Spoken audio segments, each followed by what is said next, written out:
Salmo de número 73. Com efeito, Deus é bom para com Israel, para com os de coração limpo. Quanto a mim, porém, quase me resvalaram os pés. Pouco faltou para que se desviassem os meus pés, os meus passos, pois eu invejava os arrogantes ao ver a prosperidade dos perversos. Para eles não há preocupações, o seu corpo é sadio e nédio. Não partilham das canseiras dos mortais, não são afligidos como os outros homens. Daí a soberba que os cinge como um colar, e a violência que os envolve como um manto. Os olhos saltam-lhes da gordura do coração brotam-lhes fantasias. Motejam e falam maliciosamente, da opressão falam com altivez. Contra os céus desandam a boca, e a sua língua percorre a terra. Por isso, o seu povo se volta para eles. E os tem por fonte de que bebe a largos sorvos. E diz: como sabe Deus? Acaso há conhecimento no Altíssimo? Eis que são estes os ímpios, e sempre tranquilos aumentam as suas riquezas. Com efeito, inutilmente conservei puro o coração, e lavei as mãos na inocência. Pois de contínuo sou afligido, e cada manhã castigado. Se eu pensar em falar tais palavras, já aí teria traído a geração de teus filhos. Em só refletir, para compreender isso, achei muito pesada a tarefa para mim. Até que entrei no santuário de Deus, e atinei com o fim deles. Tu certamente os pões em lugares escorregadios, e os fazes cair na destruição. Como ficam de súbito assolados, totalmente aniquilados de terror. Como ao sonho quando se acorda, assim, ó Senhor, ao despertares, desprezarás a imagem deles. Quando o coração se amargou e as entranhas se me comoveram, eu estava embrutecido e ignorante, era como um irracional a tua presença. Todavia estou sempre contigo, tu me seguras pela minha mão direita. Tu me guias com teu conselho e depois me recebes na glória. Quem mais tenho eu no céu? Não há outro em quem eu me compraza na terra. Ainda que a minha carne e o meu coração desfaleçam, Deus é a fortaleza do meu coração e a minha herança para sempre. Os que se afastam de ti, eis que perecem. Tu destrói todos os que são infiéis para contigo. Quanto a mim, bom é estar junto a Deus. No Senhor Deus, põe o meu refúgio para proclamar todos os seus feitos. Oremos mais uma vez. Pai, obrigado pela oportunidade que o Senhor me dá de compartilhar a tua palavra. Eu creio que assim como o Senhor falou ao meu coração, nas muitas vezes que eu meditei nesse texto, e fui confrontado na minha fé, e fui também aliviado, porque a tua graça, meu Deus, ela é maior do que qualquer problema, e tu és suficiente na nossa vida, em meio a toda a aflição, em meio a toda a luta. Obrigado, meu Deus, pela oportunidade de poder contribuir para abençoar a vida do teu povo. Eu quero pedir que o teu Espírito Santo possa falar ao coração de cada um aqui nesta manhã, para que o teu nome seja glorificado e que teu povo seja renovado na sua fé, fortalecido para continuar, ó Deus, vivendo uma vida que te agrada. Assim é que eu oro e te agradeço, no nome de Jesus. Amém. Esse salmo foi escrito por Asaf. Asaf era um levita, um homem piedoso, ou seja, um homem temente a Deus. Ele foi um dos principais cantores quando a Arca da Aliança foi levada para Jerusalém. Ele era um homem que escrevia cânticos. Foi um dos compositores de alguns salmos que compõem os 150 salmos da Bíblia. O homem tenta preencher o vazio do seu coração com coisas longe de Deus, com os prazeres mundanos, desde a queda. E Asaf, em certo momento, ele se deixou influenciar por aquela situação. Ele começou a olhar para a vida do ímpio e se comparar com a própria vida dele, onde ele se privava de tantas coisas, porque ele sabia que aquilo não agradava a Deus, e procurou viver sempre de acordo com a vontade de Deus. Mas há uma verdade que eu encontro nesse texto, uma delas que me saltaram aos olhos, e eu até coloquei aqui como uma pergunta: que tipo de referência você está buscando para ser feliz na sua vida? No versículo 3 ao versículo 5, Asaf ele diz: pois eu invejava os arrogantes ao ver a prosperidade dos perversos. Para eles não há preocupações, o seu corpo é sadio e nédio, não partilham das canseiras dos mortais, nem são afligidos como os outros homens. Olha para onde ele estava olhando. Olha quem que era a referência dele naquele momento de aflição. Era o ímpio. Ele começou a perceber que aquele ímpio estava mais feliz do que ele, vivendo longe de Deus. Aquela pessoa arrogante que ele mesmo descreve no Salmo. Aquela pessoa que não tem preocupações em agradar a Deus. Uma verdade que nós precisamos entender é que Deus nunca mandou o homem buscar a referência no ímpio. Esse nunca serviu de parâmetro para a nossa fé. Essa é a verdade. Mas muitas vezes no momento de aflição, nos momentos de dor, você está servindo a Deus com fidelidade, e de repente você começa a olhar para o referencial errado. Você começa a olhar para quem você não deve olhar. E foi isso que Asaf fez. E Deus nos deixou princípios para nós termos um relacionamento com Ele. Olha o Salmo de número 1.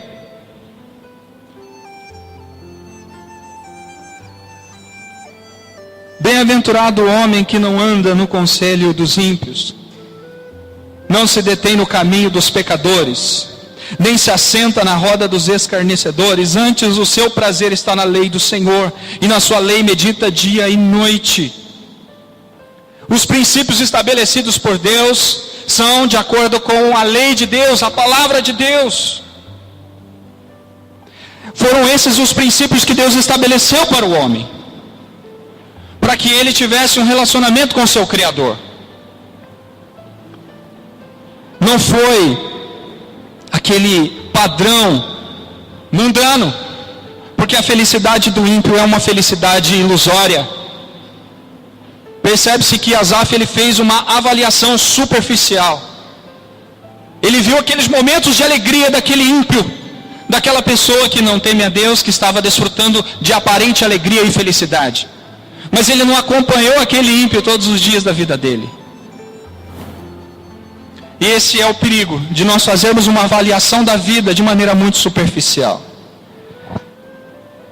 Olha o que diz no Salmo de número 10, no versículo 4. O perverso na sua soberba não investiga, que não há Deus são todas as suas cogitações. O ímpio ele não se importa com Deus. Por isso ele não serve de parâmetro para a nossa caminhada de fé.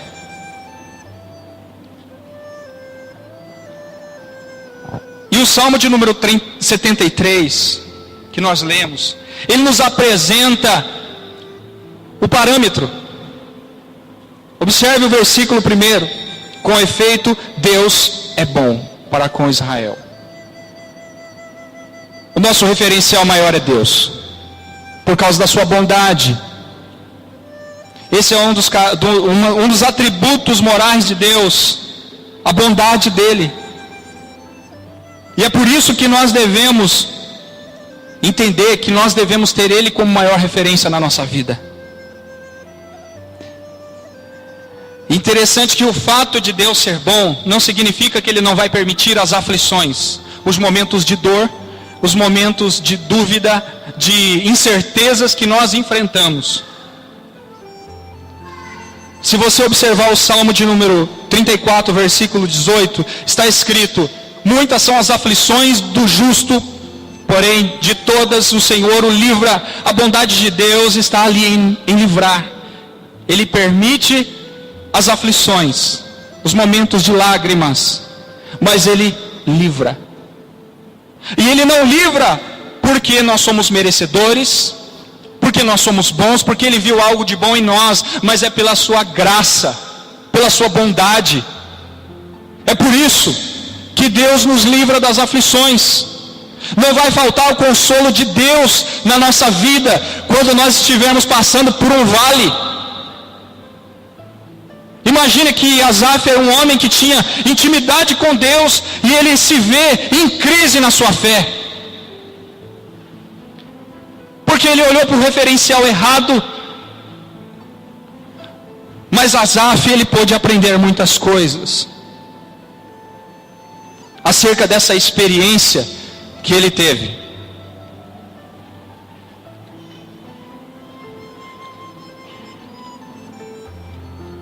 E a Bíblia também aponta para nós sermos o que? Imitadores de Deus. Em Efésios capítulo 5, no versículo 1 diz: sede imitadores de Deus como filhos amados. O homem precisa imitar a Deus no seu caráter, na sua conduta moral, na sua integridade. Nosso ponto de referência acima de tudo é o Deus Criador de todas as coisas. É para Ele que nós devemos olhar. É para Ele que nós devemos buscar amoldar a nossa vida. E não amoldar segundo os padrões do mundo. A segunda verdade que eu destaco aqui é que nós devemos tomar cuidado com as emoções duvidosas que nesses momentos de crise, elas parecem que se tornam mais fortes em nossa vida. No versículo 13 ao versículo 14 do Salmo 73, diz assim: com efeito inutilmente conservei puro o coração e lavei as mãos na inocência, pois de contínuo sou afligido, a cada manhã castigado. Asaf se esqueceu dos princípios. Ele começou a duvidar se valia a pena ou não viver em santidade. Ele disse assim: o que eu ganho com isso? Se eu estou sendo afligido, o que adianta eu purificar as minhas mãos?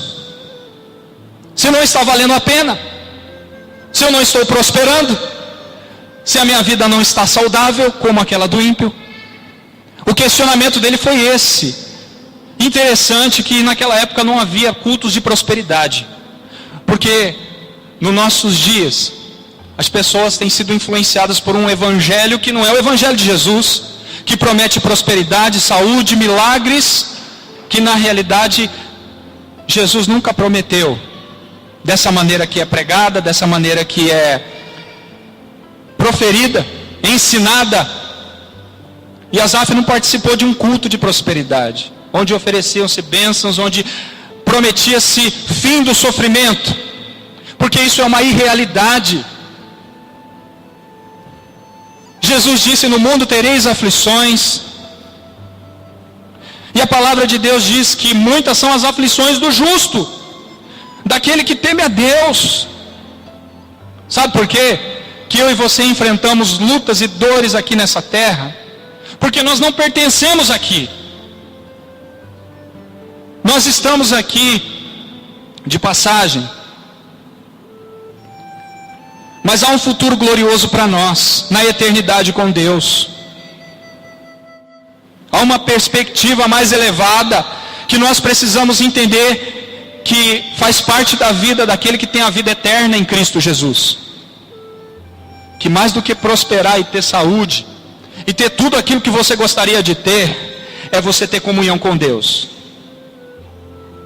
É você avaliar a tua vida, não pelos parâmetros das emoções duvidosas que muitas vezes dão uma chacoalhada na nossa vida.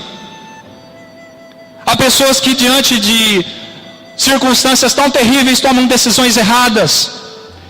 E Asaf foi uma dessas pessoas que quase tomou uma decisão errada. Ele começou a duvidar se valia a pena viver em santidade. Sabe por quê? A maioria de nós queremos obedecer a Deus de maneira condicional. Deus, eu te obedeço, mas eu quero isso. Eu ordeno, eu exijo. Aí Deus se coloca no lugar de servo e não de Senhor. E não daquele que é o Criador de todas as coisas, que estabeleceu princípios que o homem deve seguir, que fazem com que o seu relacionamento com Deus seja um relacionamento saudável, um relacionamento onde Deus é adorado por amor a Ele, não por aquilo que Ele pode oferecer.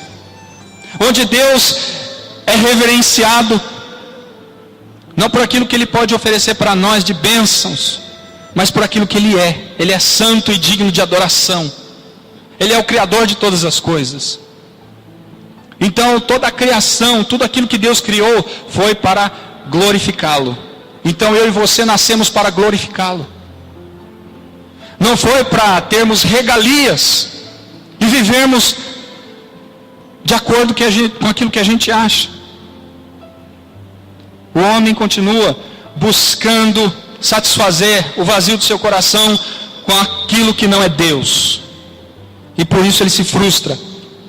Deus pode dar tantas bênçãos para nós, mas nada disso vai substituí-lo. Mas há pessoas que quando começam a ser abençoadas por Deus, substituem Deus pelas bênçãos. Aquilo vai tomando conta do coração dessas pessoas, de maneira que elas não têm mais compromisso com a verdade, sendo que o maior mandamento de todos é amar a Deus sobre todas as coisas. Quando eu amo, eu faço o quê? Eu dou a minha vida, eu dou o meu serviço, eu entrego, não parcialmente, mas totalmente a minha vida a Ele. O principal mandamento é esse, e Jesus, Ele reafirmou isso em Mateus 22, quando Ele foi indagado por um fariseu, um doutor da lei, sobre qual seria o maior dos mandamentos, e Jesus disse: amarás o Senhor teu Deus de todo o coração. Então nós fomos criados para amar a Deus e não as coisas dessa terra, e não ao dinheiro. Asaf, ele ficou balançado, ele ficou pensativo. Mas algo que nós precisamos entender é que o nosso coração ele é enganoso, como diz lá em Jeremias 17:9. O coração do homem ele é enganoso, mais do que todas as coisas. Você já ouviu aquela frase: faça aquilo que teu coração manda? Quem já ouviu? Eu já ouvi. Mas a Bíblia diz que o coração do homem é enganoso. E o nosso coração, como sede das emoções, quer nos levar a tomar as decisões de acordo com as emoções do momento. Se Asaf tivesse tomado uma decisão naquela hora, certamente a queda dele seria grande. Ele estava começando a ser dominado pelas suas emoções. Em Provérbios capítulo 28, no versículo 26, olha o que a Bíblia fala do coração. Versículo 26 do capítulo 28 de Provérbios: o que confia no seu próprio coração é insensato, mas o que anda em sabedoria será salvo. O nosso coração não é digno de confiança, mas a palavra de Deus sim. Em Marcos, no capítulo 7, é um dos versículos que eu mais gosto da Bíblia. Marcos capítulo 7. Jesus foi questionado pelos religiosos fariseus, porque os discípulos dele não lavavam as mãos quando iam comer. E segundo a tradição dos judeus, todos tinham que lavar as mãos, tinham que se purificar. Jesus não estava ensinando que você não deve ser uma pessoa higiênica, mas ele ensinou uma verdade maior quando ele foi indagado. Ele falou assim: não é o que entra no homem, o que contamina ele. Vocês estão preocupados só com a parte externa, que é fácil de se resolver. Simplesmente você vai lavar a mão e já está resolvido. Você já está purificado. Mas e o coração? É de dentro do coração que procedem os maus desígnios. Foi isso que ele disse. No versículo 21 ao 23 diz assim: porque de dentro dos homens é que procedem os maus desígnios, a prostituição, os furtos, os homicídios, os adultérios, a avareza, a malícia, o dolo, a lascívia, a inveja, a blasfêmia, a soberba, a loucura. Ora, todos estes males vêm de dentro e contaminam o homem. Jesus ensinou que o mais importante é o que está aqui dentro do nosso coração. Se aqui dentro estiver contaminado, é isso que eu vou fazer. Eu vou ser estimulado a fazer todos esses males que Jesus cita. Está dentro do coração do homem, se a palavra de Deus não estiver ali para limpar. E é por isso que o salmista, no Salmo 119, versículo 11, ele diz: guardo as tuas palavras no meu coração, para não pecar contra ti. A palavra de Deus tinha que estar guardada no coração dele, para que ele pudesse não pecar. E o salmista ainda diz no versículo 97, ó como amo a tua lei, é a minha meditação todo dia. Ou seja, a palavra de Deus precisa estar no nosso coração todos os dias, para que as nossas decisões não sejam com base nas nossas emoções duvidosas, no nosso coração enganoso. A palavra de Deus, ela deve ser a nossa principal regra de decisões de fé, e não aquilo que eu estou pensando no momento. Precisamos sempre avaliar à luz da palavra de Deus, se alguma decisão, se aquele sentimento que brotou no meu coração procede de Deus ou não. Daí em diante eu vou conseguir, então, me livrar de um dano terrível, de me afastar do Senhor. Mas há uma outra verdade que eu destaco no Salmo 73, é que nós precisamos refletir no caráter de Deus antes de agir.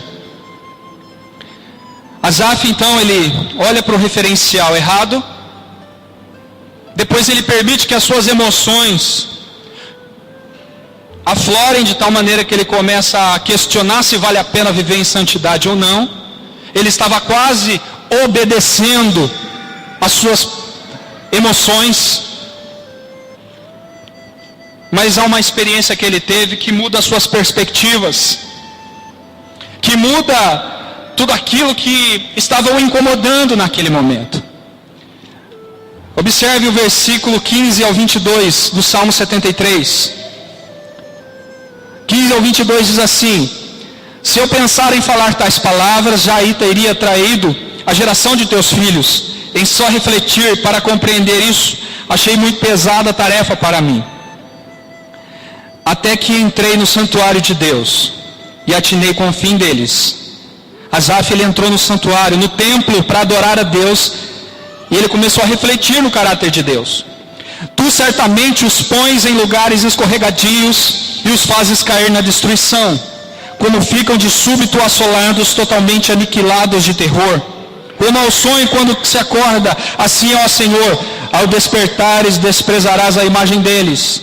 Quando o coração se me amargou e as entranhas se me comoveram, eu estava embrutecido, ignorante, era como irracional a tua presença.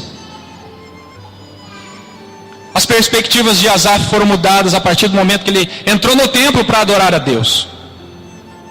Ele fez uma breve reflexão, que o problema não eram as circunstâncias na qual ele estava vivendo,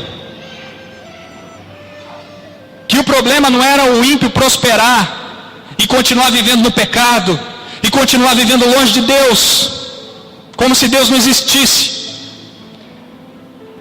Mas ele pôde perceber que o destino do ímpio era diferente do destino dele. Ele refletiu no caráter de um Deus que é santo, é um Deus que é justo, que não faz vista grossa para o pecado. Um Deus que vai julgar cada um segundo as suas obras. E ele pôde perceber que o destino daquele ímpio que não obedece a Deus seria terrível. Agora ele poderia estar desfrutando de uma alegria ilusória, mas depois ele ia desfrutar de uma tristeza eterna, longe da presença de Deus, se ele não se arrependesse dos seus pecados.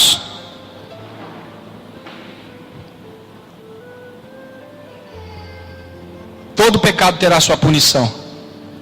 A palavra de Deus diz que o salário do pecado é a morte. As consequências do pecado são inevitáveis. E aqui a gente pode perceber claramente a natureza pecaminosa do homem que o afasta de Deus. E somente pela graça de Deus esse homem pode ser livre da condenação eterna. Por que que Cristo morreu? Para nos justificar diante de Deus. Para satisfazer a justiça de Deus. Quando um homem crê em Jesus Cristo, ele é justificado diante de Deus. Deus olha para ele como se fosse um inocente por causa dos méritos de Cristo. Foi por causa disso que Cristo morreu.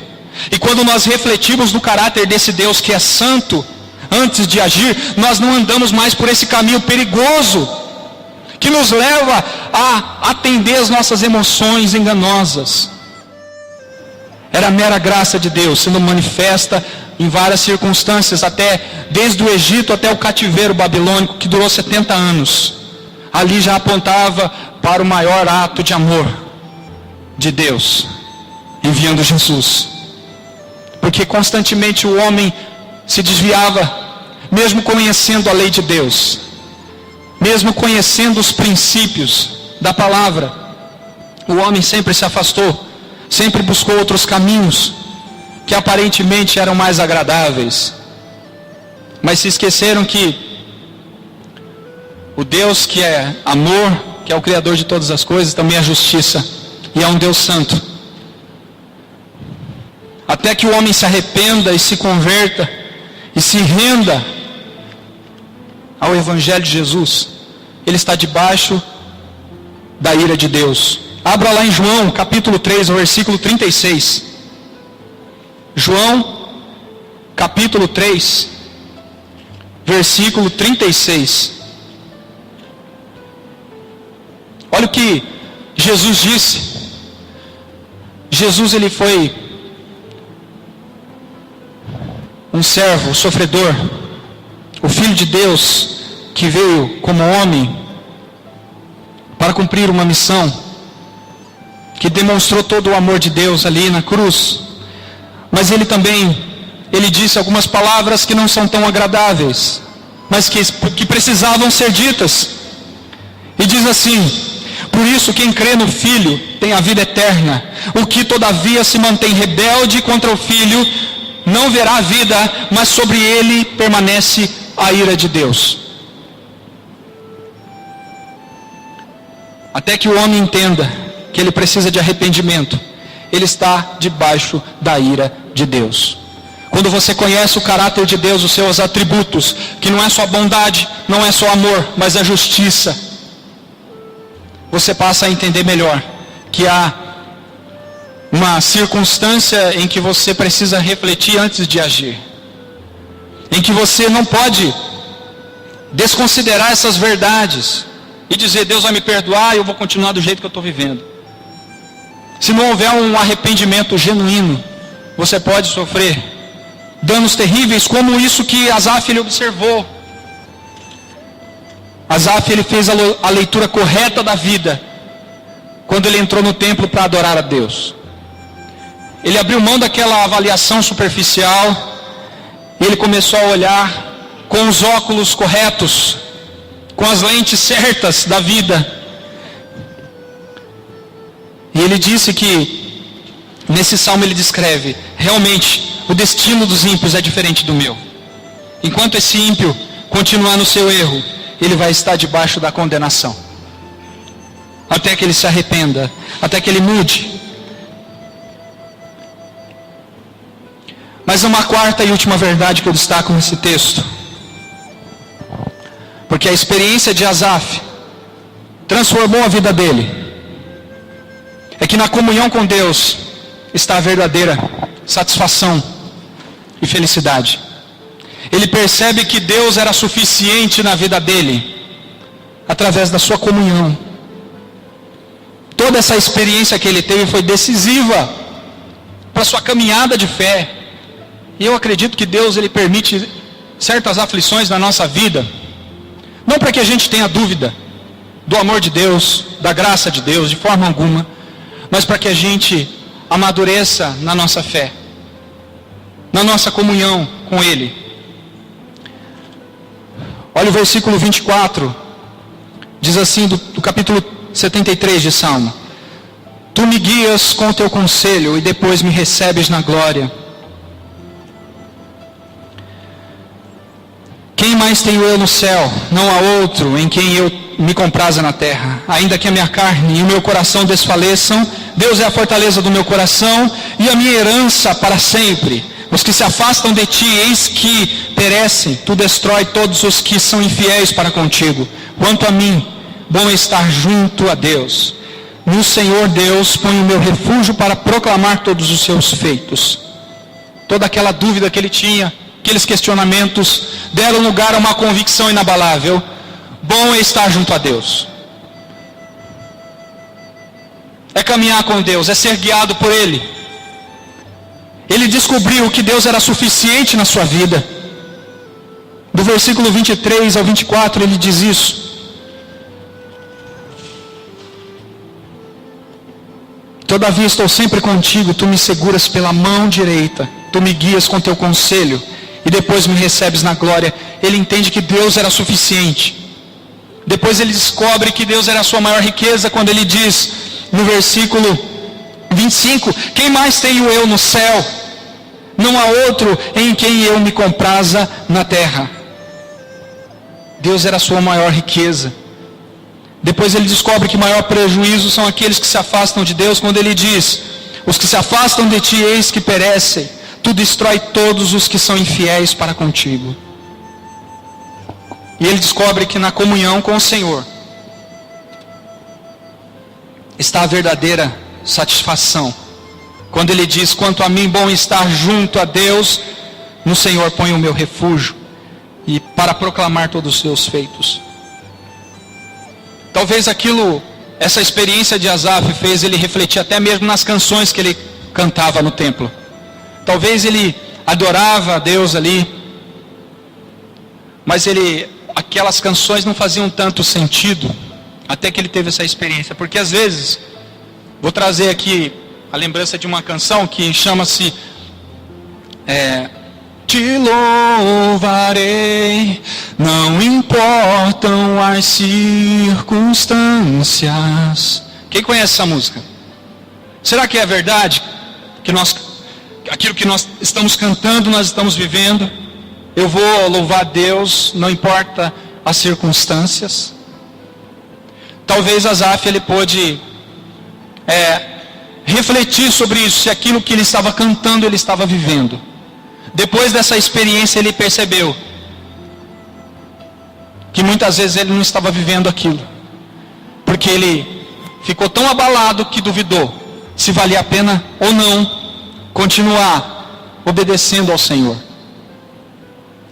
Eu quero concluir dizendo que Asaf ele aprendeu que o justo deve ser guiado pela verdade, pela palavra, mesmo que ele esteja passando por aflições. E os ímpios, desfrutando de prosperidade sem Deus, vão ter a sua devida punição, se eles não se converterem, se eles não se arrependerem. Asaf aprendeu que Deus é bom, e ele aprendeu que toda aquela experiência serviu para que ele continuasse proclamando as obras de Deus. Então cada experiência ruim que nós temos na nossa vida vão servir de um testemunho sólido para nós proclamarmos a salvação de Deus em Cristo Jesus. Proclamarmos as verdades que libertam o homem. O Evangelho de Jesus, que leva o homem ao arrependimento, a uma volta para Deus. Nós vamos ser a prova viva disso. A carta lida e escrita pelos homens, como o apóstolo Paulo escreveu em sua primeira carta aos Coríntios.